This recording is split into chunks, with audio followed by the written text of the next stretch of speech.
Hello guys, magandang gabi sa inyo. Meron tayong ilutin na taga Barangay Dos. Ano pong pala? Yeah, si Kuya Junior ang kasama yung asawa po. Ano pong pangalan? Ate Ningning. Yeah, Ate Ningning. So, taga Barangay sila. Dos. Barangay Dos. Barangay Dos sila. So, napadayo na sila alas 7 na ng gabi. So, tama-tama ay nandito naman ako. Kaya ilutin natin na nasakit ang ano niya. Shoulder niya, bali ano to, frozen shoulder. Sana mag-uwi nga si kuya kasi nga driver pala siya. Yun nga, aircon yung sasakyan niya. Pagka minsan nagbabasa, no? Nagbabasa, kaya yung mga litid niyan naninigas. Kaya pag may mga nararamdaman kayo guys, kung halimbawa yung palipasin or ano, paano nyo, massage nyo para hindi siya yung na-stuck yung mga ugat. Kaya ito, masakit ang ano niya. Minsan lang na yan ipinahilot ano kasi siya ng hood na ng truck. Tinolo niya yung pagtataas. Ay, parang ano yun, naipitan ng ugat. Tapos hindi, nung mapapahilot siya, hindi na niya pinaulit-ulit. Ngayon, naramdaman niya nung pagtataas. Tigas. Tapos na ano talaga to, na mga massage talaga. Dalawa na yung massage na yan dumaan dito. Kaya nga sabi ko sa kanya, huwag ka munang pumasok. Eh paano naman, nagpapamassage ka na, tapos drive ulit. Aircon.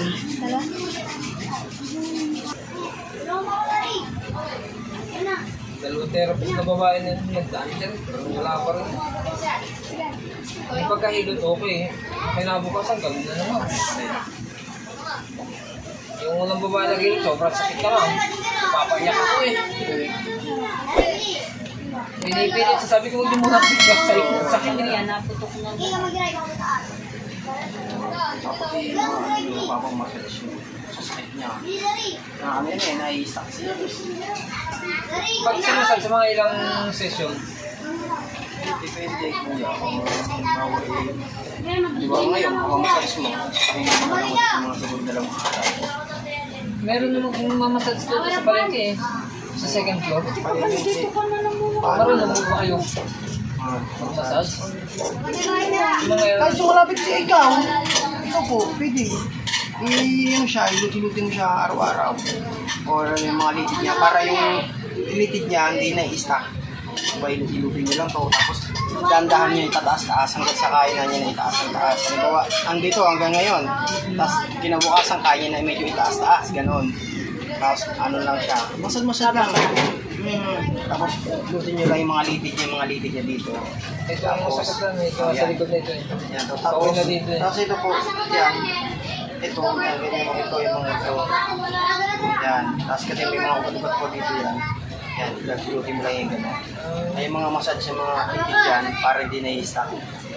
Kasi ayun ang kadalasan na minsan nangingimay, pagod na pagod ka, ngimay. Minsan matutulog ka, gising mo, ngimay ka agad. Ilang oras na kunti lang, di ba? Masasakit na.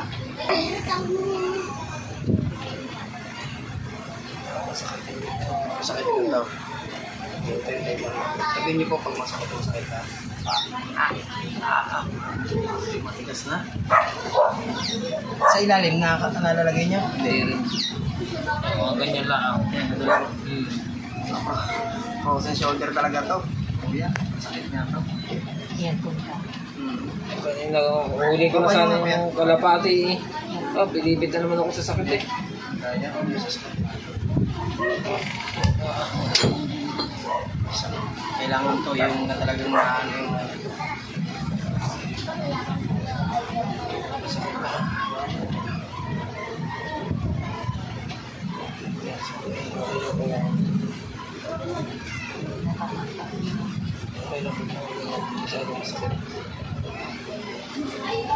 kasi kailangan yan, sanay-sanayin nyo siya mga ganun. Kasi pag hindi, masasakit talaga yan. Hindi naman masakit kapag nagdadrive ako. Paano sa ganyan lang? Yan lang. Kaso, pagka sakit din naranasan ko yan, kahit nga minsan ngayon eh. Pagka nabigla ko, basta napakasakit. Pag naliligo, talaga ito, masasakit. Ito, lahat ng mga litid yan. Hindi nga makapagtapis ng tuwalya eh. Sakit eh.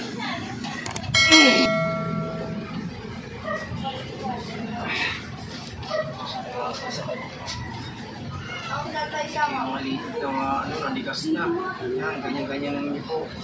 Pagkano, kayo na tumulong. Magkano.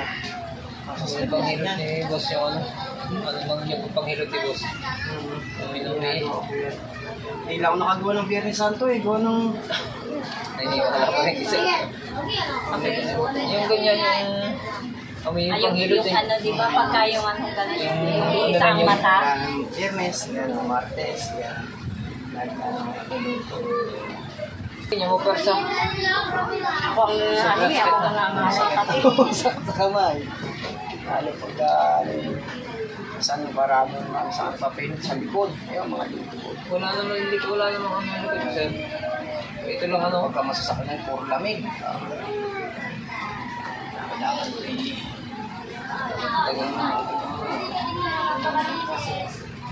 Pero dati na itas ko na yan. ano eh, napapabayaan yung Pagka muna ano, kasi. mag-airport. Mahirap naman pag mga ano. Pag mainit kasi hindi pwede na karo. I-stroke ako sa loob ng truck. So, kaya doon. Pwede akong buksan ang bintana kasi ang init pag nandiyan ako sa expressway ako. Hindi ko pinapansin Sino friends na?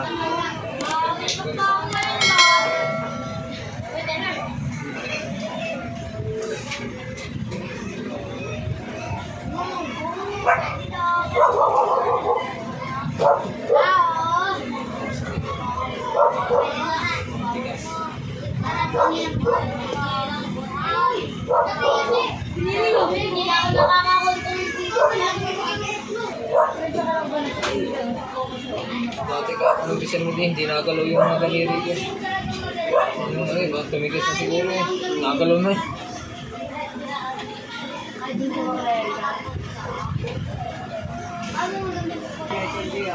Ito sa therapist daw yun.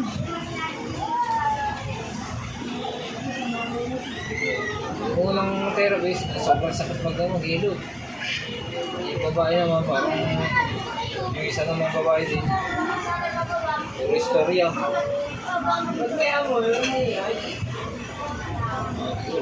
Yata dahil parang makapag-chismisan, hindi magpahilot. Tapos ang hirot na, kwento na yung buong buhay nila. Ganun siya, yan.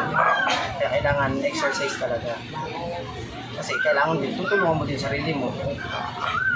Para, yan, tapos taas ulit, taas. Hanggang dito lang, minsan bukas, kaya-kaya mo na sa taas-taas. Yan na, tapos ganun ulit. Ayun nga, yan, ganyan mo siya. Kung ako nisasakot, tinitigil ko nga. Huwag, kailangan ni... Kasi napakasakit talaga nito. Ito yung frozen shoulder talaga na Natataas mo na. napakasakit niya. Pagka nila, Kasi mga libid talaga.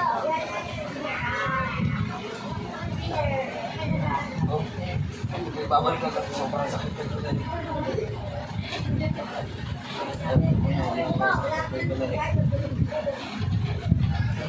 Sige nga po, ikaw nga po. Try niyo lang. ano biglain. Gawin nila hanggang Mga libid kasi sakit na, tigas. Tapos ganito niyo po. Yan, tulak niyo. Yan, ganyan-ganyan. Ang ganito lang. Ang dami nung Oo, nakontra. yan. Masasakit talaga yan. Pag dito, isa lang eh. Ito lang ano eh. Pag dito, ang dami. Kasi mga libid ka niya. Yan. Pero kahit ikaw na po mismo, tulukan yung sarili mo para yung mga shoulder na yan matitigas. Kasi pag-angat na lang natin, napakasakit talaga. Tapos ganda siya sa ilalim. Ilagay ko na. Pwede na ako magtapis ng tolya. Ano lang yun, basta masasanay lang saan masasanay lang siya. Maabot ko na isang kamay ko. Ganin mo lang siya. Tapos pag ginanto mo siya, parang ang sasakit, pinipigil. Yan, yung mga libid Dami. niya. Dami na ako makapigil. Kaya nga po yung masasakit dyan. Basta, kaya gagawin mo niya, kuya. Kahit ikaw, tutulungan mo na lang siya. Ganang taas. Hindi ko na ibilin benda. Bibenta ko sa kasi gaganyan eh. Wow, kasi may stock kuya. Lalo pa. Kailangan niya na exercise. Ano yun? So guys, hanggang dito na lang ang video. So maraming salamat nga pala sa patuloy na pong suporta. At sana gumaling na si Kuya Junior yan. Sana lumali na siya at para ano kasi pag guys may nararamdaman ka, lalo may trabaho ka, ano ka, parang ano ka dun napupurwish yung trabaho mo, parang hindi ka makapagtrabaho ng ayos kasi nga meron kang iniinda. Kaya sa mga ano mong trabaho ninyo, lagi lang kayo mag-iingat, tsaka yung pagpagod, iwasan nyo masyadong magbasa kasi mga litid natin yan. Tayo rin masasaktan yan. Una, mangingimay, sasakit, tapos mamamaga. Katulad kay kuya, ayan, na frozen shoulder na, napakasakit. Kaya pag inangat ko pala, napakasakit. Kaya sabi ko kay kuya, ano na lang, tulungan niya sa sarili niya. Pagka may oras siya, punta na lang sa bahay. Kasi medyo malayo pa sa bahay niya. Kaya pwede naman siya kahit ano niya lang, relax niya. Pero okay lang, nandito lang ako para sa inyo. At kung anong oras po kayo pwede pumunta dito sa akin. Pero okay po, kahit mga gabi, yun, sigurado po nandito ako. Ayun guys, nito na lang po ang video. So maraming salamat nga pala sa patuloy na pong suporta. So lagi po kayo mag-ingat. Bye-bye. God bless po.